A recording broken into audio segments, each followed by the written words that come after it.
Dedicated, determined, and driven, Brandon Lyons has spent months training to compete for gold in Tokyo. Along the way, he's captured the attention of many across the First Coast, and his inspiring journey will have you believing anything is possible.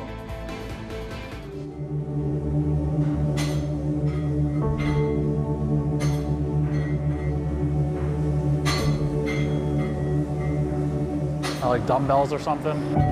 3 days a week, you'll find Brandon Lyons training at the gym, lifting weights, prepping for one of the biggest athletic events in the world. The goal was gold in 2020. Sports have been a part of his life since he was a kid. I played lacrosse, football, basketball, really any team sport growing up. Describe Brandon in one word. Dedicated. To be still moving forward, to still being inspiring, still being accomplishing his goals. I don't think I know a more dedicated person.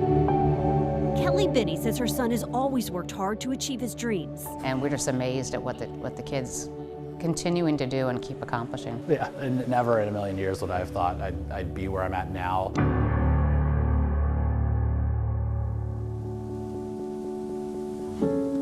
I said, I just moved down to Washington, D.C. With two of my really good friends, starting off my career, now had money, was doing financially well. Memorial Day weekend 2014, Brandon's life changed in a way he never imagined. He was celebrating a friend's birthday in Ocean City, Maryland. I mistakenly dove off of a pier into shallow water. It was only about 3 feet deep of water. Boats were floating, and I thought it was a lot deeper. Fortunately enough, it didn't break my neck, but I shattered my T5 and T6 vertebrae, so right below my chest area, and became paralyzed instantly.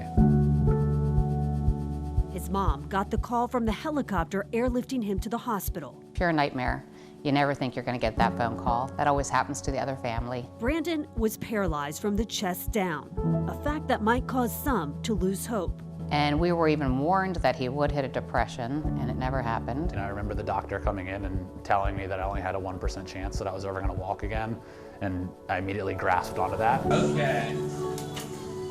Oh, that's good. I like it.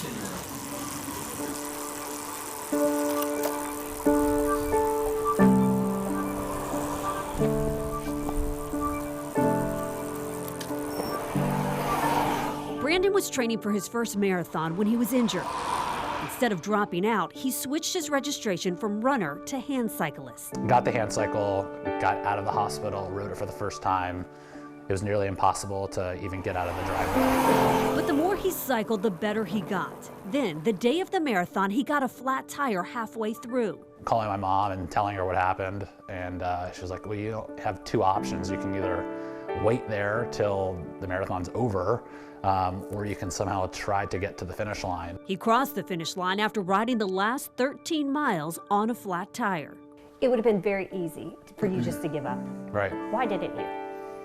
I just think that's the way that I was, driven, the way I grew up and the way I was raised from my parents. 5 months after his injury, he's driving a car again. So he drives, he lives on his own, he takes care of himself completely. We sit back in awe and shock of what the kid's setting out to do, and he always achieves it. He really does, and now he's setting out to make Tokyo 2020. Brandon saw a Facebook post saying U.S. Paralympic cycling was looking for developmental athletes. He reached out and was invited to try out. It's still crazy to me that they would even give a shot to a guy that never had any experience.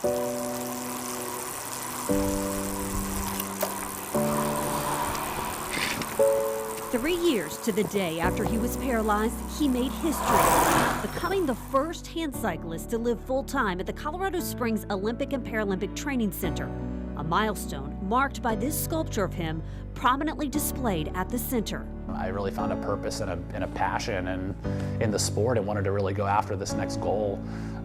So for them to give me a shot, I'm extremely, extremely grateful.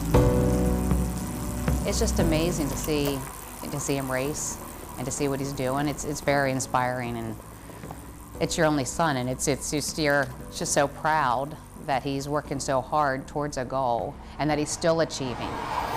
Hand cycling has taken Brandon across the globe. Belgium, Italy, Peru. Winning 2 silvers at the Pan American Games and silver at the Paracycling World Championship. Let's get one. His training is grueling. And I was like, God, they have this big chain over here. So I threw this big chain on, and then we tried to just continue to make it more challenging, more challenging. Get 3. He works to live up to his mantra tattooed on his arm. This tattoo, it says, it does not matter how slowly you go as long as you do not stop.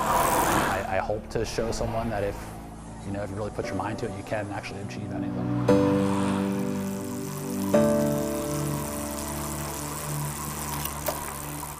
I mean, he truly is one of the most inspiring people I have ever met. Brandon's now living back in Colorado Springs at the Olympic Training Center.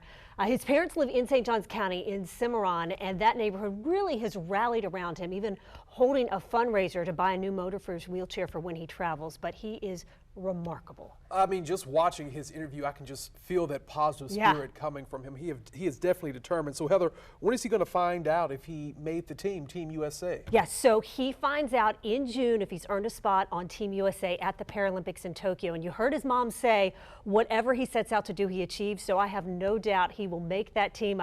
Brandon, I know you're watching online right now, and we are all cheering you on. Yes, we are. We know you can do it. Yeah.